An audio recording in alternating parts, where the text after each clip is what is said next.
16편부터 150편까지를 우리가 할렐루야 혹은 할렐시다 이렇게 얘기를 하죠. 할렐, 하나님을 찬양하는 시다 이렇게 말씀을 드리고요. 오늘 본문 내용을 잘 살펴보면 이 내용은 역사적으로 배경이 남한국 유다 백성들이 바벨론에서 70년 포로 생활한 이후에 포로기 이후를 배경으로 하는 것 같다 추측해 볼 수 있고요. 먼저 하나님을 찬양하라고 하는 권면입니다. 1절, 7절, 12절입니다. 1절 할렐루야 우리 하나님께 찬양함이 선함이요 찬송함이 아름답고 마땅하다 그랬습니다. 찬양하라고 말을 하면서 하나님께 찬양하는 것은 선하고 아름답고 그건 당연하다. 마땅하다 그 말은 거기 괄호해 놓으시고 찬양의 당위성. 이 찬양은 우리가 기분이 좋으면 하고 기분이 안 좋으면 안 하고 그런 게 아니라는 거죠. 찬양하는 것은 당연 하나님께 영광 돌리는 것은 당연한 것이다. 이 찬양의 당위성. 그 다음에 7절에 보면 찬양의 방법이죠. 감사함으로 여호와께 노래하고 수금으로 하나님께 찬양할지어다. 감사가 있는 찬송이 진정한 찬송이다. 그런 거죠. 원망, 불평, 짜증 그런 마음을 가지고 하나님 앞에 드리는 찬양은 연락이 힘들겠죠. 네. 우리가 레위기에 보면 하나님께서 이 번제물 등 해서 하나님 앞에 제물을 드릴 때는 흠이 없는 것, 깨끗한 것, 정결한 것을 드리라고 그랬거든요. 근데 우리가 하나님 앞에 찬양의 제물로 드리는 거거든요. 우리 마음이 상해 있어요. 물론 인간이 상할 수도 있죠. 마음의 원망, 불평, 미움, 불신앙 이런 것들로 우리 마음에 가득 찼다면 그것은 하나님께서 연락하실 찬양은 아니겠다. 그래서 찬양은 감사함으로 우리 마음에 감사함으로 드려져야 되고 또 모든 악기를 다 동원하는 거예요. 네. 지난주 일에 오셨던 그 장로님의 교단이 고신입니다. 우리나라 교단, 특별히 장로 교단 중에서 가장 보수적인 교단이 고신, 합신, 그리고 우리 대신입니다. 근데 우리 대신은 고신보다는 조금 이렇게 더 열렸죠. 고신 교단은 그때 당시만 해도 악기를 전혀 사용하지 않는 그리고 CCM 이런 거는 전혀 안 부르죠. 지금도 보면 어떤 교회는 CCM을 안 불러요. 찬송가만 합니다. 찬송가만. CCM의 작사, 작곡이 옛날 우리가 부르는 찬송가의 작사, 작곡하고는 좀 달라요. 그러니까 어떤 교회는 CCM을 아예 안 부릅니다. 그것은 성경적이지 않다. 저는 그 말에 동의하지는 않아요. 근데 이제 그분 얘기가, 근데 지금도 그래요. 그랬더니, 지금은 다 씁니다. 지금은 주일 난 예배 때 드럼도 쓰고 다 쓴다는. 맞아요.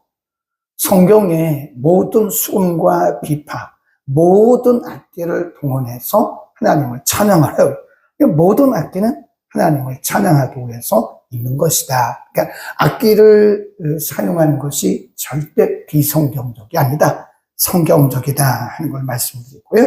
그 다음에 12절로 가면 이렇게 말씀합니다. 예루살렘아 여호와를 찬송할지어다. 시온아 내 하나님을 찬양할지어다. 예루살렘, 시온 같은 거죠. 이스라엘 백성들을 의미합니다. 이스라엘 백성들. 그러니까 이 찬송이라고 하는 것은요, 하나님의 백성들에게 주어진 특별한 은혜입니다. 네.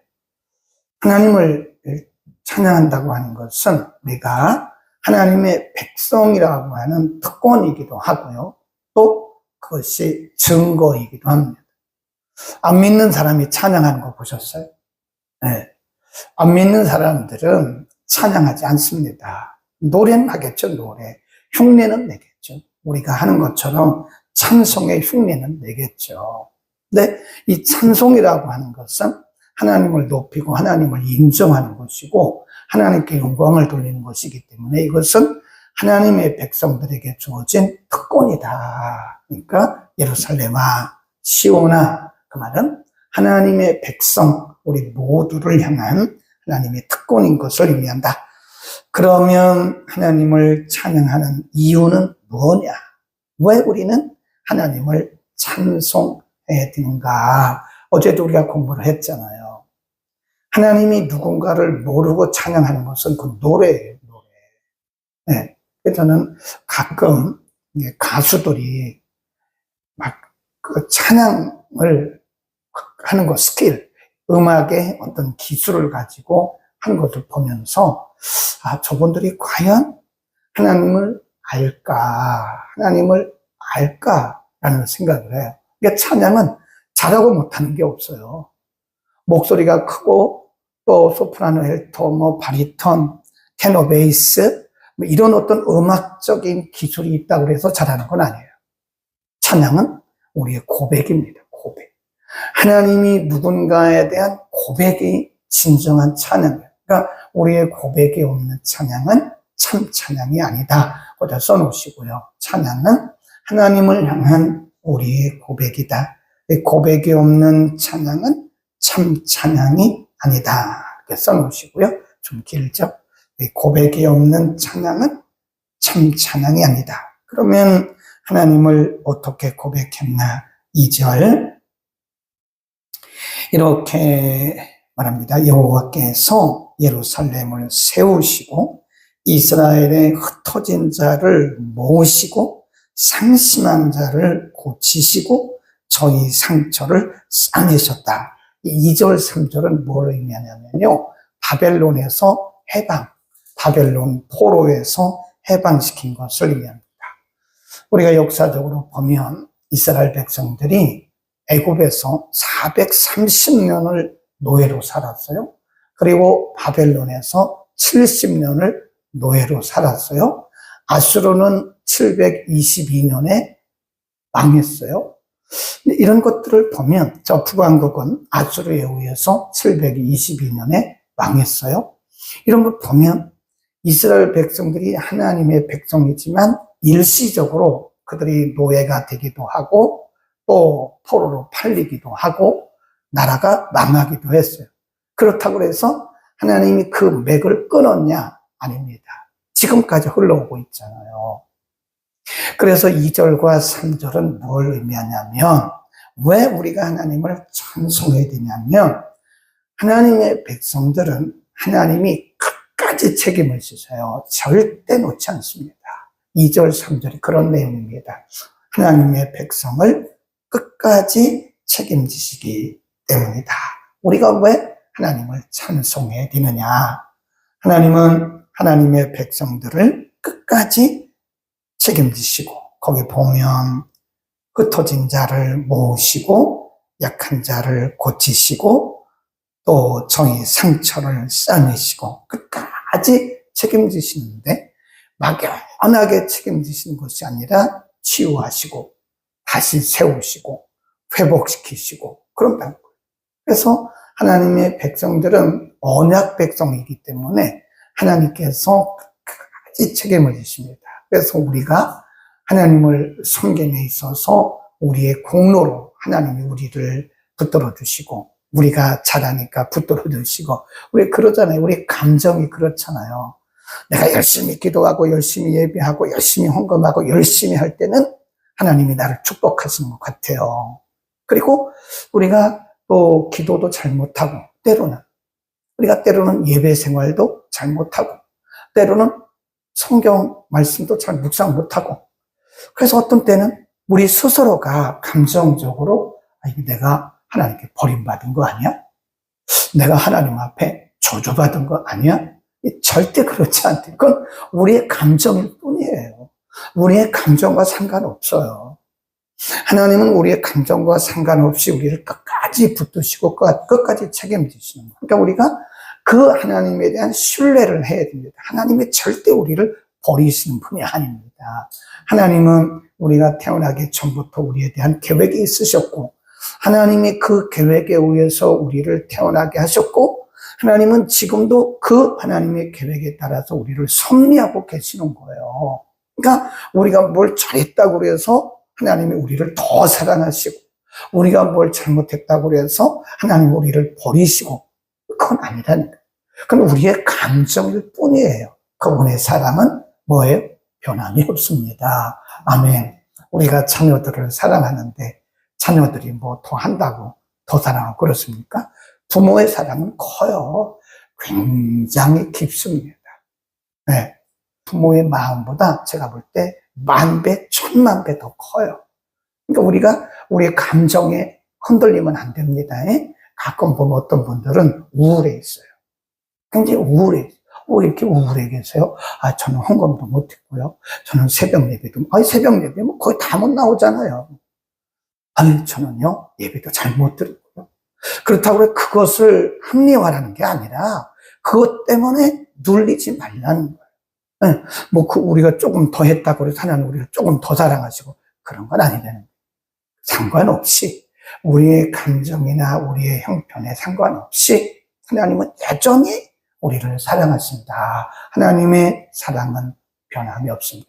근데 우리는 그 하나님을 신뢰할 때 하나님께 대한 감사와 그리고 진정한 찬양이 나온다. 그런 말씀이고요. 좀 내려가면 4절에 보면 저가 별의 수요를 계속하시고 저희를 다 이름대로 부르시는도다.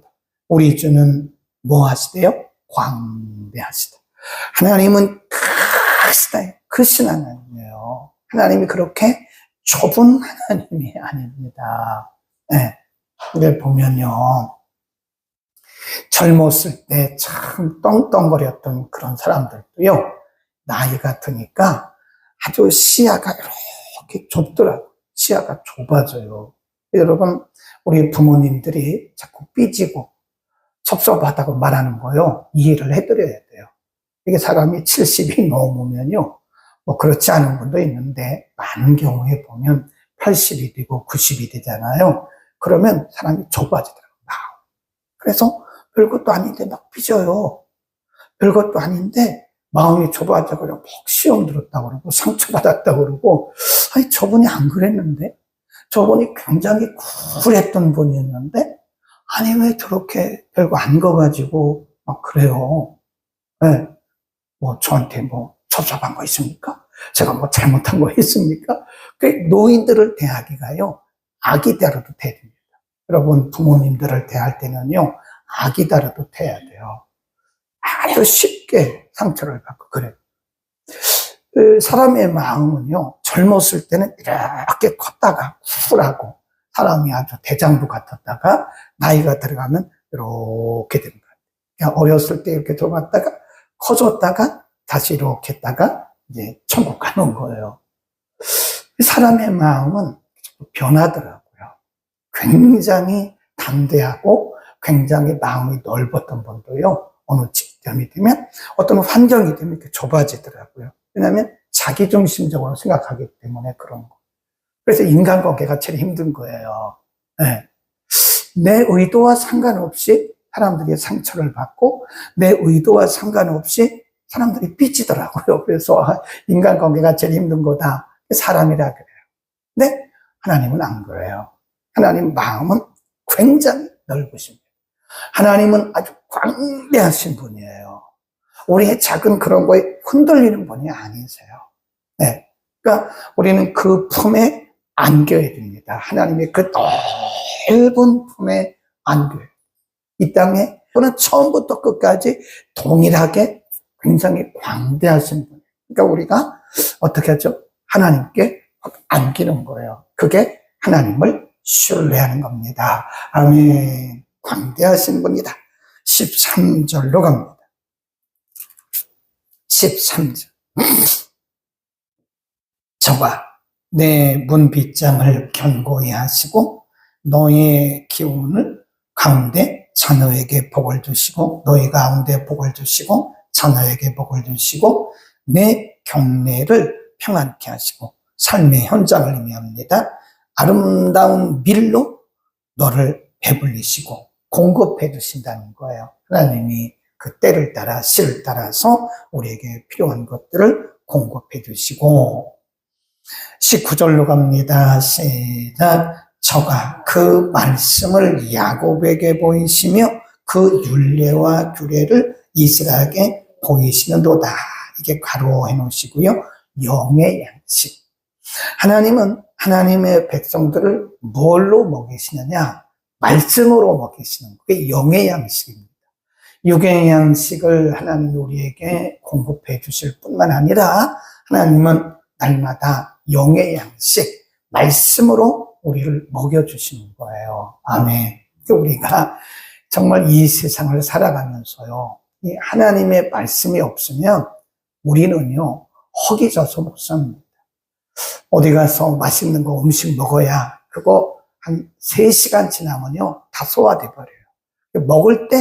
먹을 때 그냥 우리의 미각, 우리의 혀에, 아이고, 맛있다 하는 그런 느낌, 우리의 혀의 미각은요, 그때뿐입니다. 우리 몸에 들어가서 3시간이면 그 다 소화돼가지고 다 배설돼요. 사실 우리가 먹는 것으로 만족이 안 됩니다. 아무리 맛있는 거, 아무리 값비싼 음식을 먹어도 그때뿐입니다. 우리의 미각을 잠깐 흡족하지도 않지만 기쁘게 할 뿐이죠. 그렇죠? 우리 만족이 없어요. 우리는 영적인 존재입니다. 우리는 하나님의 말씀을 먹지 않고는요, 우리가 허기져서 못 살아요. 네, 참 우리가 주시죠. 우리 말씀 없으면 못 살아요. 아멘. 매일 말씀을 교회 못 오시면 집에서라도 말씀을 묵상하고 말씀을 쓰시고 말씀을 듣고, 우리는 이 말씀이 없으면 못 삽니다. 이 세상에서 그 어떤 것으로도 우리를 만족해 할 것은 없어요. 우리가 아무리 많은 재물을 가져도 말씀으로 은혜 받지 못하면 우리는 허기집니다. 허기져요. 사람이요, 배가 고프잖아요. 그래서 저는 항상 부인들에게, 우리 교회 집사님들이나 권사님들에게 항상 하는 얘기가, 남편들이 퇴근할 시간에 반드시 밥을 준비해 놓으라는 거예요. 애들이 학교 갔다 올 시간에 간식을 준비해 놓으라는 거예요. 사람은 배가 고프잖아요. 그러면 우리의 시스템이 그렇게 돼 있어요. 구조가. 이 사람이 배고프면 짜증이 나요. 짜증. 빨리 뭘 먹어요. 그러니까 남편들이 하루 종일 회사에서 일하고 들어오면 그 시간에 집에 들어오면 탁 씻고 밥을 먹도록 항상 준비가 돼 있어요.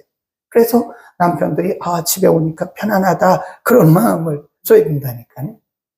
그 거의 때에 맞춰서 밥을 먹도록. 왜 사람은 이게 우리의 구조가요, 육체적인 구조가 그 음식이 안 들어가면요, 사람은 짜증이 나요. 왜냐하면 우리의 뇌 구조가 그렇게 돼 있대요. 그 음식에 들어가면서 무슨 산이 이렇게 뭘 된다 그러죠? 나와서 우리의 뇌에 들어가고 뇌가 안정이 된다잖아요. 그럼 사람이 안심됩니다. 애들도 마찬가지. 애들도 간식을 먹을 시간에 간식을 맞춰줘야 이 아이들이 막 사나워지지 않아요. 그러니까 보면 요즘 사람들이 사나워집니다. 말을 안 해서 그렇지 사나워요. 우리 교회는 그래도 말씀이 많이 이렇게 가르쳐지고 말씀을 읽고 쓰기 때문에 보면 그렇게 사나운 사람은 별로 없죠. 있긴 있습니다. 지금도. 제가 말을 안 해 그렇지 사나워요. 남성들도 사나운 사람들이 여기 있고요. 여성들도 굉장히 사나운 사람들이 있습니다.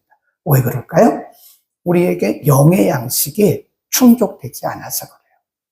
사람이 음식을 먹지 않으면 짜증나고 화가 나고 분노가 일어나는 것처럼 우리는 하나님이 영적인 존재로 만드셨기 때문에 우리 안에 영의 양식인 말씀이 채워지지 않으면 사람은 짜증나고 분노하고 사나워져요. 그러니까 우리가 착하게 하나님의 백성으로서 순종적인 삶을 살려면 우리가 말씀으로 풍성해져요. 그렇지 않으면 은혜가 떨어집니다. 그러면서 사람들이 점점 돌짝밭이 되어지고 사나워지는 거예요. 얘는 우리를 오늘도 먹여주시잖아요. 내일도 먹여주시잖아요. 먹여주시는 말씀으로 우리를 먹여주시는 그 하나님을 찬양합니다. 기도하겠습니다. 걸어가신 우리 아버지 은혜 주셔서 감사합니다. 아무것도 아닌 우리들을, 아무런 공로도 없는 우리들을 하나님께서 먼저 택하여 주시고 하나님의 자녀 삼아 주시고 하나님의 자녀의 특권을 주시고 때를 따라 시를 따라 돕는 은혜를 주시고 가정을 축복하시고 자녀들을 축복하시고 우리가 부족함에도 불구하고 우리가 연약함에도 불구하고 우리가 실수가 많음에도 불구하고 하나님은 우리를 사랑하소서 변함없는 광대하신 사랑으로 우리를 품어주시니 감사합니다. 하나님의 형상대로 지음받은 우리들이 하나님의 말씀으로 채워지지 않으면 사나워지고 이 세상에서 방황할 수밖에 없지만 하나님께서 우리들에게 날마다 양식, 영의 양식, 말씀으로 먹여주시고 은혜로 채워주셔서 하나님의 자녀답게 하나님의 백성답게 거룩한 삶을 살도록 은혜 주시니 감사합니다. 하나님 오늘도 우리를 통하여 하나님께 찬양하는 하나님을 높여드리는 찬양이 시시각각으로 나오게 하시고 하나님은 영광을 홀로 받아 주옵소서. 오늘 우리 교회에 중직자로 세우실 노재범 안수집사님과 또 다른 한남로의 소속 교회의 또 다른 안수집사님이 오늘 121회기 한남로회 장로구실을 치릅니다. 그동안 준비한 사랑하는 아들들의 그 준비가 헛되지 않게 하시고 특별히 이 둘 수험생을 위해서 오늘도 7분의 노회 간부들이, 노회 조직원들이, 노회장과 기관장들이 함께합니다. 하나님 저들의 오후한 발걸음을 지켜주시고 오늘 장로고시 보는 순간부터 장로로 임직하고 이후에 저들의 생명이 다할 때까지 초심이 변하지 않고 초심을 버리지 않고 끝까지 생명 다한 그날까지 아름다운 장로로 아름다운 주의 종으로 쓰임받게 하옵소서. 이 일을 위해서 준비하고 있는 손길들 하나님 일일이 축복하여 주옵소서. 예수 그리스도의 이름으로 기도드립니다.